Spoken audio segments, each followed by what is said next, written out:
Welcome to our channel. Today we how to enable Roku TV voice control with Google Assistant, full guide step by step clearly. To enable Roku TV voice control with Google Assistant, begin by ensuring that your Roku device and Google Assistant enabled device are connected to the same Wi-Fi network. Next, grab your smartphone and open the Google Home app. If you do not have the app, download it from the Google Play Store or Apple App Store. Once the app is open, tap on the plus icon in the top left corner of the screen. From the menu that appears, select Setup Device. Choose Works with Google to find services compatible with Google Assistant. In the search bar, type Roku and select the Roku option from the list. You will be prompted to sign in to your Roku account. Enter your login credentials and proceed to grant permission for Google Assistant to access your Roku device. After linking your accounts, return to the Google Home app main screen. Now, tap on your profile icon in the top right corner. Select Assistant Settings from the menu that appears. Scroll down and tap on Home Control. Here, you will see a list of your connected devices. Find your Roku TV and tap on it to configure settings as needed.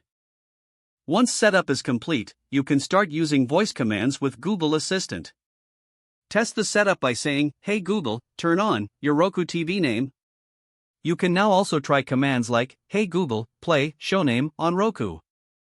This completes the setup for voice control on your Roku TV with Google Assistant. If the page does not load, refresh the browser or try again in a private or incognito window. Make sure you are using the correct email address, then retype it carefully to avoid small typos.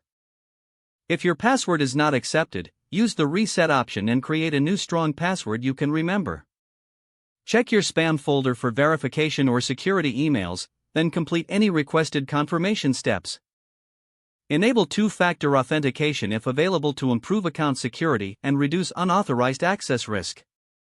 After signing in, review your profile details so your contact information and settings are accurate and current. If you see an error message, note it down and try again after restarting your device and internet connection.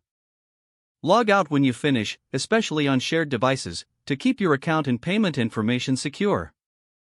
If the page does not load, refresh the browser or try again in a private or incognito window. Make sure you are using the correct email address, then retype it carefully to avoid small typos. If your password is not accepted, use the reset option and create a new strong password you can remember. Check your spam folder for verification or security emails, then complete any requested confirmation steps. Enable two-factor authentication if available to improve account security and reduce unauthorized access risk. Don't forget to like this video and subscribe to our channel for more step-by-step tech guides.